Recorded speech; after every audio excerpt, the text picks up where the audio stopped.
My boyfriend stopped saying, "I love you." Then I found out why. People think the worst kind of heartbreak is hearing the words, "I don't love you anymore." They're wrong. The worst heartbreak is when those words simply stop coming. My name is Madison Brooks, and for 4 years, my boyfriend Ethan Carter never ended a conversation without saying 3 simple words. "I love you." Every morning. "Good morning, beautiful." "I love you." Every lunch break. "Hope you're eating something besides chips." "Love you." Every night. "Sleep well." "I love you." It became such a normal part of my life that I never imagined those words could disappear. Until they did. And when they disappeared, everything else slowly started disappearing with them. It happened on an ordinary Tuesday. I had just finished my shift as a graphic designer and was driving home when my phone rang. "Ethan. Hey. You sound tired. Long day. You still coming over tonight?" "Yeah." We talked for another 5 minutes. Nothing unusual. Before hanging up, I smiled automatically. "Okay. Drive safely." "Thanks." Silence. Normally this was where he'd say it. "I love you." Is it? The call ended. I frowned at my phone. Maybe he forgot. People forget things. Right. That evening, he came over carrying my favorite strawberry cheesecake. "You remembered dessert. I know you had a stressful meeting." Smiled. He remembered everything. He remembered my favorite dessert. My favorite flowers. The name of my second-grade teacher. Somehow, he forgot to say, "I love you." Again. A week passed. Not once. Not a single time. No "I love you." At first I refused to overthink it. Maybe work was stressing him out. Maybe something was bothering him. Then, other little things started changing. He used to hold my hand every chance he got. No. He kept both hands in his pockets. He used to kiss my forehead before leaving. No. He just smiled awkwardly. He still came to see me. He still bought me coffee. He still fixed the dripping faucet in my apartment. He still laughed at my terrible jokes. But emotionally, felt like he was standing 1,000 miles away. One Saturday afternoon we were grocery shopping together. I threw a box of cookies into the cart. He looked at me. "You already have cookies." "I know. So why buy more?" "Because the first box gets lonely." He laughed. Real laugh. The kind that made his eyes wrinkle. "There she is." "What?" "The girl who says ridiculous things." "I've always been ridiculous." "I know." For a second, everything felt normal. Then his phone buzzed. He looked at the screen. The smile disappeared instantly. "I need to take this." He walked outside. 20 minutes passed. When he returned, his eyes looked red. Like he'd been crying. "You okay?" "Yeah." "You sure?" "Just work." Always work. Always another excuse. That night I couldn't sleep. At 2:17 a.m., I opened our old text messages. I scrolled back. Month. Then years. Every conversation ended exactly the same way. "Love you." "Love you more." "Impossible." "Try me." I smiled through tears. When had we stopped being those people? The next morning I met my best friend, Claire, for coffee. She took one look at my face. "What happened?" I sighed. "Ethan stopped saying he loves me." Claire blinked. "That's it. You don't understand." "No, I don't." "For a whole week." She stirred her coffee. "Have you asked him?" "Not yet." "Then ask." "What if I already know the answer?" She reached across the table. "Madison. People don't wake up one morning and stop saying, 'I love you,' for no reason." Those words stayed in my head all day. For no reason. Exactly. There had to be a reason. I just didn't know what it was. That evening Ethan picked me up for dinner. He looked handsome as always. Dark blue shirt. Rolled up sleeves. Messy brown hair. The same man I'd fallen in love with. So why did he suddenly feel like a stranger? Halfway through dinner, finally asked, "Ethan." He looked up. "Yeah. Can I ask you something?" "Of course." I took a deep breath. Why don't you say you love me anymore? The restaurant suddenly felt silent, even though people were talking all around us. Ethan stared at his plate. Several long seconds passed. I didn't realize. You didn't? No. He forced a smile. I'm sorry. That was it. No explanation. No reassurance. Nothing. As we left the restaurant, he hugged me. Quick hug. Then he whispered, "Good night. I love you." 3 days later, things became even stranger. Posted a photo of us online. Normally Ethan commented within minutes. This time, nothing. When I tagged him, he quietly removed the tag. Called him. Why did you remove it? I just don't want attention. You've never cared before. I do now. His answers were becoming shorter. His voice quieter. Like every conversation exhausted him. Friday evening. Started raining. I was cooking pasta while waiting for Ethan. He was already 40 minutes late. Finally my phone buzzed. Ethan, running late. Don't wait for me. Decide. Pasta got cold. An hour later, I heard a knock at my apartment door. I smiled and rushed to open it. Ethan. But it wasn't Ethan. It was an older woman. Maybe in her late 50s. Elegant. Well-dressed. Her eyes looked tired. Are you Madison Brooks? Yes. She gave me a sad smile. I'm sorry to bother you. I just needed to see the woman Ethan loves. My heart skipped a beat. Loves. She nodded slowly. Then her expression changed. He still hasn't told you. Told me what? The woman looked away, as if she regretted saying anything. I'm sorry. I shouldn't have come. She turned and walked toward the elevator. Wait. He stopped. Who are you? Without turning around, she quietly answered. I'm the reason he stopped saying, I love you. The elevator doors opened. She stepped inside and disappeared. I stood frozen in the hallway, unable to breathe, unable to think. Who was that woman? And what secret was Ethan hiding? I'd continue it like this. The elevator doors closed. I just stood there. The hallway suddenly felt too quiet. The woman's last words echoed inside my head. I'm the reason he stopped saying I love you. What did that even mean? Was she his mother? His ex? Someone he had been hiding from me? Someone he was hiding me from? My hands were shaking as I grabbed my phone. Called Ethan. One ring. Called again. Again. Nothing. I texted him. Who was that woman? No reply. 5 minutes. 10 minutes. 30 minutes. Still nothing. For the first time in 4 years. I wondered if I even knew the man I loved. Barely slept. The next morning, Ethan finally texted. Sorry. Fell asleep after work. Can we meet tonight? I stared at the message. He had no idea someone had visited me. Or maybe he did. I replied with one word. All day I couldn't concentrate. Every customer at work looked like they were hiding something. Every phone notification made my heart race. Claire noticed immediately. You look awful. Thanks. You know that's not what I meant. Decide. Then I told her everything, from beginning to end. She nearly dropped her coffee. She actually said that. He nodded. Claire frowned. This sounds like an ex. I thought so too. But why would she come to your apartment? I don't know. And why would Ethan stop saying he loves you because of her? Neither of us had an answer. That evening, Ethan arrived carrying white roses. My favorite. Normally I would have smiled. This time, I didn't. You okay? He asked. You tell me. His smile faded. We sat in silence for almost a minute. Finally, he asked. Who was the woman that came to my apartment last night? His face turned completely pale. What? Don't pretend. She said she's the reason you stopped saying you love me. The flowers slipped from his hand onto the floor. He didn't even notice. She came here. Yes. When? Last night. He closed his eyes. Almost like he had been expecting this day. I was hoping.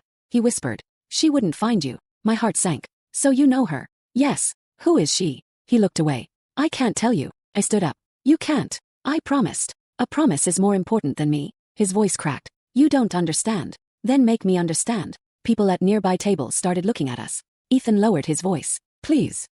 Not here. We left the restaurant. Rain had started falling again. Neither of us spoke. Finally we reached the small park where we had our first date. The same bench. The same fountain. Only now, Everything felt different. Ethan, I said quietly, just tell me the truth. He looked at me. His eyes were filled with guilt. If I tell you, I could lose you. I laughed bitterly. You're already losing me. He opened his mouth. His phone rang. He looked at the screen. His face changed instantly.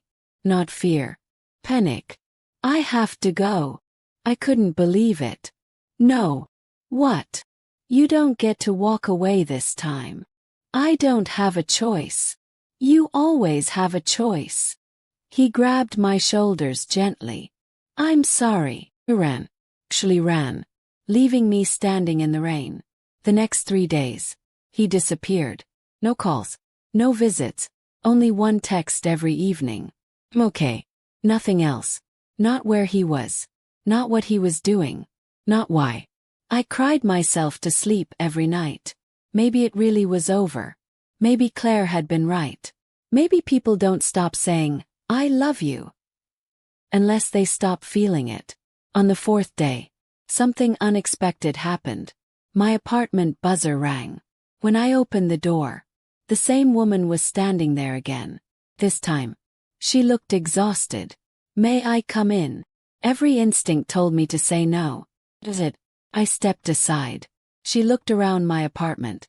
You've made this place feel like a home. Please stop talking like you know me. She nodded. Fair enough. I folded my arms. Start explaining. She looked down at a framed picture of Ethan and me. He looks happy. He was. He still is. Then why has he been pushing me away? The woman took a deep breath. My name is Evelyn Carter. Carter. She nodded. I'm Ethan's mother. And blinked. What? He never told you about me. Because he believed I was dead. Every thought in my head stopped. Dead. What are you talking about? Tears filled Evelyn's eyes. When Ethan was 12, I abandoned him. Silence. He grew up believing I chose another family over him. I couldn't speak. But that's not what happened. What happened? She looked out the window. My husband, Ethan's father, was an abusive man. I tried to take Ethan and leave. He found us. He threatened to kill our son if I ever came back. So I disappeared. To keep Ethan alive. I stared at her in complete disbelief. For 20 years, I watched him from a distance. Every birthday, every graduation. I knew everything. But I couldn't let him know I was alive. My eyes filled with tears. So why come back now? She whispered. Because I'm dying. The room fell silent. I only have a few months left. I wanted to see my son one last time. And when he finally agreed to meet me, he made me one promise. What promise? Evelyn closed her eyes. He said, until I know how to say goodbye to my mother, I can't tell the woman I love that I love her. Because every time I say those words now, I'm terrified they'll be the last ones I ever get to say. I felt my heart shatter. All this time, I thought Ethan had stopped loving me. But the truth was far more heartbreaking. As then, the front door slowly opened. A familiar voice whispered from behind us. Madison. I turned around. Ethan was standing there. His eyes were red.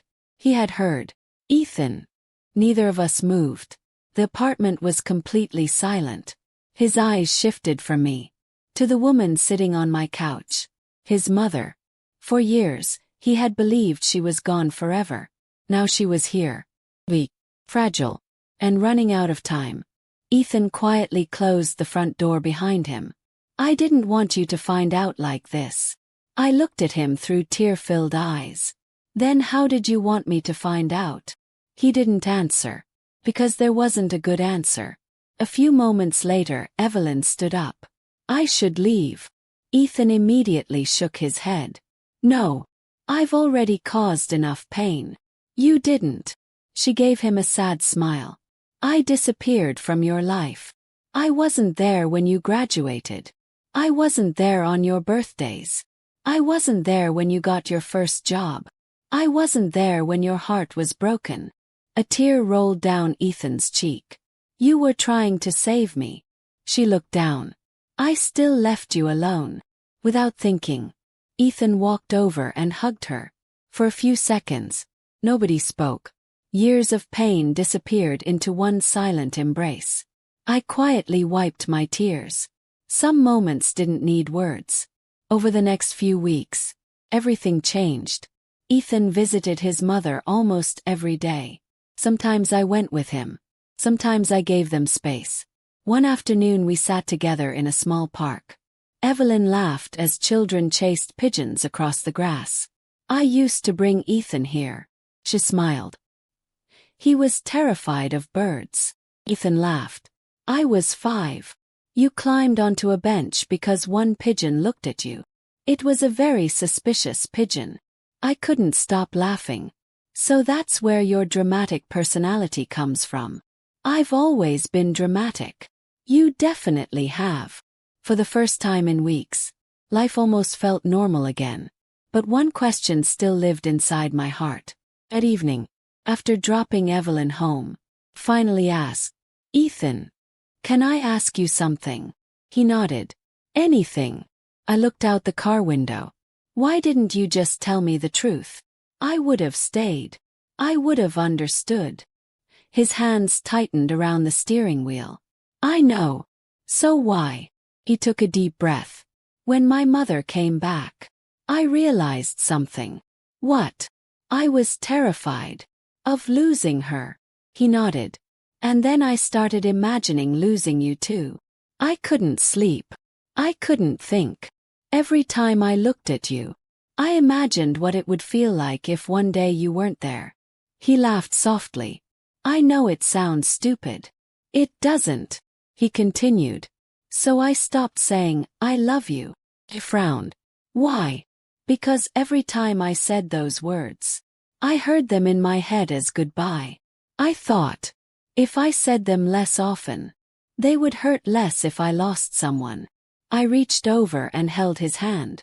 Ethan, love doesn't become less painful by saying it less. He looked at me. It only becomes lonelier. Weeks turned into months. Evelyn's health slowly declined. Even then, she never stopped smiling. One evening she asked me to help her bake cookies. They'll probably burn. They definitely will. She laughed. I'm a terrible baker. So am I. 30 minutes later, the smoke alarm proved us both right. Ethan rushed into the kitchen. What happened? I pointed at the oven. Science. Evelyn laughed so hard she almost cried. I've missed laughing. So had we. A few days later, the hospital called. Evelyn had taken a turn for the worse. We drove there in silence. When we entered her room, she looked peaceful. Tired, but peaceful. She reached for Ethan's hand. And mine. You too. She whispered. Promise me something. We promise. Don't waste time. Don't let fear steal words that deserve to be spoken. She smiled weakly at Ethan. Especially those 3 words. A tear rolled down his face. I know. She closed her eyes for a moment. Then looked at me. Take care of my son. I will. She smiled one last time. I know you will. A week later, we stood together beneath a quiet autumn sky after saying our final goodbye to Evelyn. No dramatic speeches. No loud tears. Just silence. Sometimes silence says everything. As we walked back to the car, Ethan suddenly stopped. What? He turned toward me. For the first time in months, there was no fear in his eyes. Only honesty. He gently held both of my hands. I spent months trying to protect myself from heartbreak. I thought hiding my feelings would somehow make losing people easier. I was wrong. He smiled through tears. So wrong. He took a slow breath. Then finally said the words I'd been waiting to hear. I love you, Madison. Not quietly. Not out of habit. Not because it was expected. He said it like he truly understood what those words meant. I laughed through my tears. You took long enough. I know. So. You still love me. I pretended to think. Maybe. His eyes widened. Maybe. I couldn't hold the joke any longer. I wrapped my arms around him. I never stopped. He smiled. Neither did I. 6 months later, we returned to the little cafe where we had celebrated our first anniversary. The waitress placed 2 slices of cheesecake on the table. Ethan looked at me and grinned. It tastes like disappointment. I burst into laughter. You remembered. I'll never forget. As we walked out together, he squeezed my hand. I love you. This time. I didn't have to wonder if he meant it. Already knew. Because love isn't measured by how often someone says the words. It's measured by the courage to say them when they're hardest to say. What would you have done if the person you loved suddenly stopped saying, I love you? Would you have walked away? Or waited to learn the truth? Tell us your answer in the comments below. If this story touched your heart, don't forget to like this video, subscribe to the channel, and turn on the notification bell for more emotional stories filled with love, mystery, and unforgettable twists. We'll see you in the next story.